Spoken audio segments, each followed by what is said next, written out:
Orasi ilmiah oleh Dr. Rocky Prasetyojati. Scientific speech by Dr. Rocky Prasetyojati.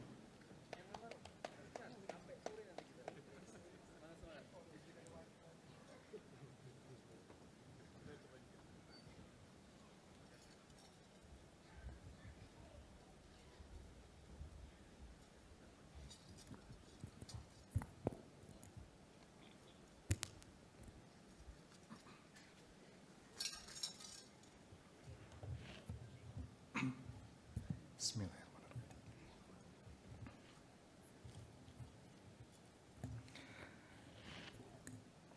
Assalamualaikum warahmatullahi wabarakatuh. Waalaikumsalam.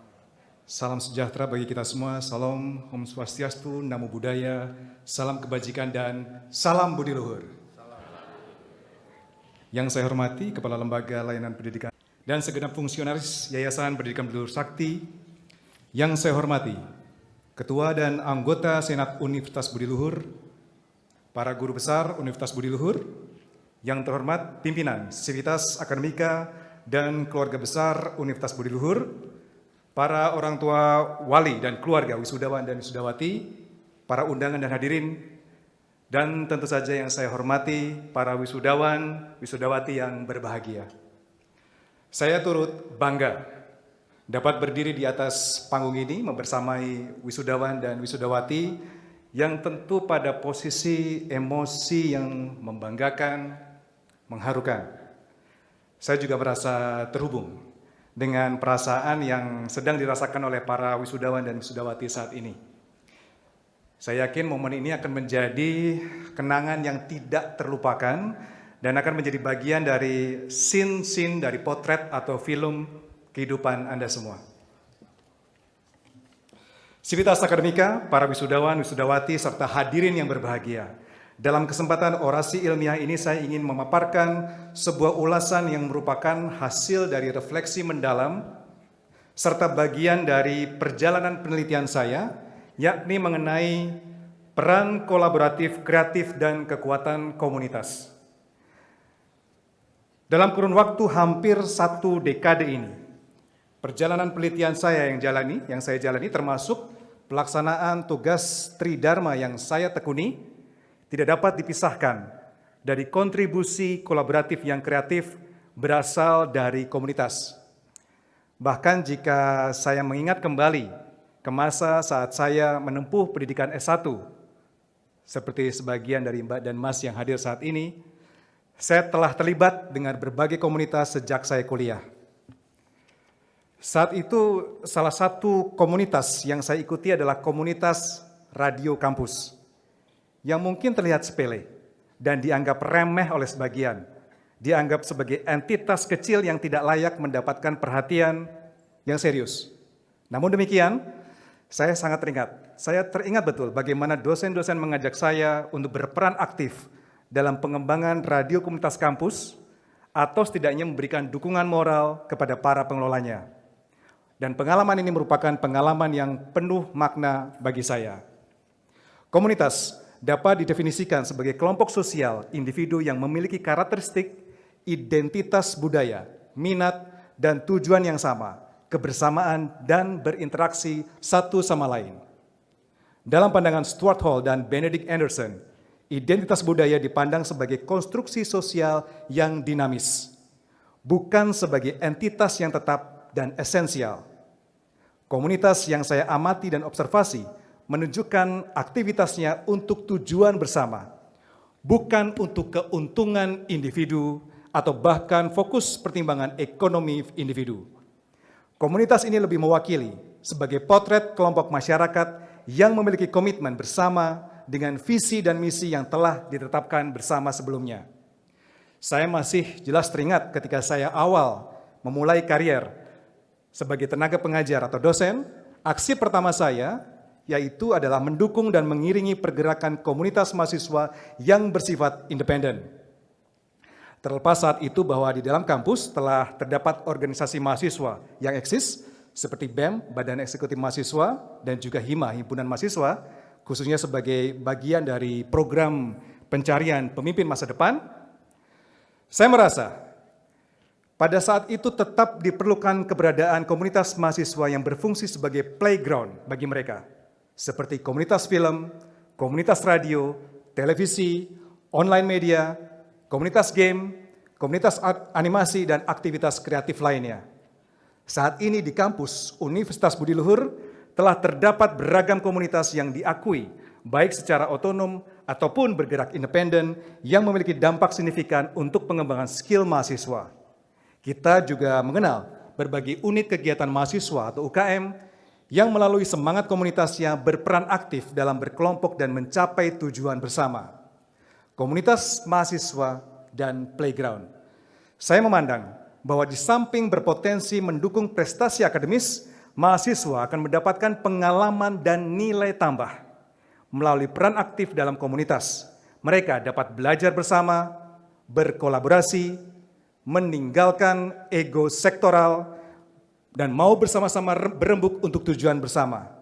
Mahasiswa akan mendapatkan makna lebih sebagai investasi emosi, mempersiapkan beragam emosi untuk modal ketika bekerja nantinya selepas studi.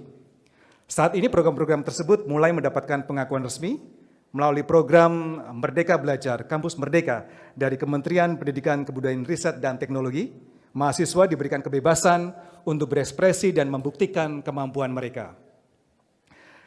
Sivitas akademika, para wisudawan, wisudawati, serta hadirin yang berbahagia.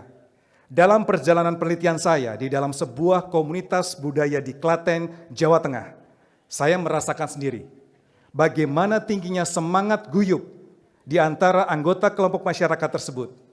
Guyup yang berarti rukun berkelompok, mewakili esensi persatuan dan kerjasama yang kuat dalam komunitas ini. Komunitas budaya ini terdiri dari para pegiat seni dan budaya yang memiliki tujuan mulia, yaitu melestarikan dan mempertahankan kekayaan seni dan budaya lokal mereka. Mereka telah menghadapi berbagai tantangan, terutama di tengah arus globalisasi yang mempercepat persaingan antara budaya lokal dan budaya populer dari luar negeri. Terlepas dari fakta bahwa mereka seringkali tidak mendapatkan exposure di media arus utama atau media mainstream, komunitas ini tidak pernah menyerah. Sebaliknya mereka memilih mengolah emosi, investasi emosi, kemudian berpikir kreatif dan mengembangkan strategi untuk tetap bertahan demi misi ketahanan budaya. Dan inilah pelajaran berharga yang dapat kita ambil dari komunitas budaya ini, tentang tekad, tentang semangat, tentang kekompakan dalam melestarikan warisan budaya yang begitu berharga bagi masyarakat lokal dan dunia. Melalui teknologi media, mereka dapat menjangkau anggota komunitas yang berada jauh dari wilayah geografis mereka. Saya mengacu pada sebuah konsep yang saya sebut sebagai komunikasi kooperatif, sebuah konsep yang pada awalnya sering digunakan dalam kerangka teknik atau teknologi jaringan. Dalam konsep komunikasi kooperatif terdapat 3 kata kunci utama, yaitu sumber, relay, and destination. Konsep ini memiliki arti atau pemahaman bahwa untuk mencapai kualitas layanan yang efektif diperlukan kerjasama, memerlukan serangkaian aktivitas berulang demi destinasi. Dalam konteks ini, teknologi media berbasis internet dan multiplatform atau yang saya sebut sebagai konsep hiperlokalitas atau media hiperlokal menjadi sarana bagi komunitas budaya untuk mencapai destinasi dari komunitas budaya, yaitu nyenengke wong akeh atau membuat banyak orang bahagia. Sivitas akademika, para wisudawan, wisudawati, serta hadirin yang berbahagia. Melalui perjalanan penelitian saya bersama komunitas budaya, saya telah merasakan tentang makna sejati dari perjuangan sebuah kelompok masyarakat. Saya mengamati doa dan harapan dari komunitas masyarakat yang sering dianggap terpinggirkan, serta upaya kerja keras dalam membawa inovasi yang terkadang sulit diterima oleh banyak orang. Inovasi seringkali memerlukan perjuangan yang berlapis-lapis, seperti obat yang rasanya pahit, yang terasa pahit, tapi harus kita telan demi kebaikan kita. Dalam konteks ini, saya mengutip kata-kata bijak dari pendiri Yayasan Pendidikan Budi Luhur Sakti, Bapak Jaitun Harjo Saputro, yang selalu mengingatkan kita, yang selalu mengajarkan kita untuk berusaha menjadi yang pertama. Atau jika tidak mungkin, jadilah yang terbaik. Namun jika itu pun tidak tercapai, kita harus berupaya untuk menjadi yang berbeda. Tantangan sejati adalah bagaimana kita dapat diterima oleh masyarakat, terutama ketika membawa inovasi yang memerlukan beberapa tahapan dan langkah yang tidak selalu mudah. Seperti layaknya investasi emosi, kita harus mampu mengolah berbagai jenis emosi kita, tidak hanya emosi marah, emosi bahagia, sedih, tetapi juga emosi-emosi lainnya untuk meraih tujuan. Saya ingin berbagi pengalaman tentang bagaimana doa ibu saya yang telah wafat, yang selalu mengiringi saya ketika menghadapi ujian akhir perkuliahan S1 dan S2 saya. Saya selalu meminta doa dan zikir beliau selama saya berada di ruang ujian. Meskipun beliau tidak hadir saat masa studi S3 saya tetap merasakan kehadiran beliau melalui pengalaman fantasia rasa saya. Saya belajar mengolah rasa, mengolah emosi, dan saya selalu mengingat pesan ibu saya. Sebuah kalimat yang ingin saya bagikan kepada semua hadirin yang saya hormati, yaitu ojo kakian danga, ningo akein dungo.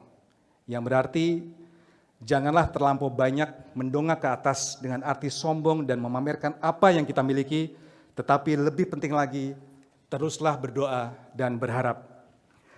Pesan ini sejalan dengan semangat yang diperjuangkan oleh komunitas yang dengan komunikasi kooperatif berusaha berkelompok, berkolaborasi kreatif untuk tujuan makna dan tekad yang kuat. Ini adalah pengingat bagi kita semua untuk terus berjuang, untuk terus mengingatkan diri kita untuk selalu siap kreatif, mempersembahkan inovasi, dan yang paling utama, selalu menghormati dan mengingat orang tua kita, serta leluhur kita, yang telah menjadi sumber inspirasi dalam menghadapi setiap langkah yang bermakna dalam kehidupan kita. Demikian orasi ilmiah saya mengucapkan terima kasih banyak atas kesempatan ini. Matur nuwun sanget. Wassalamualaikum warahmatullahi wabarakatuh. Salam budi luhur.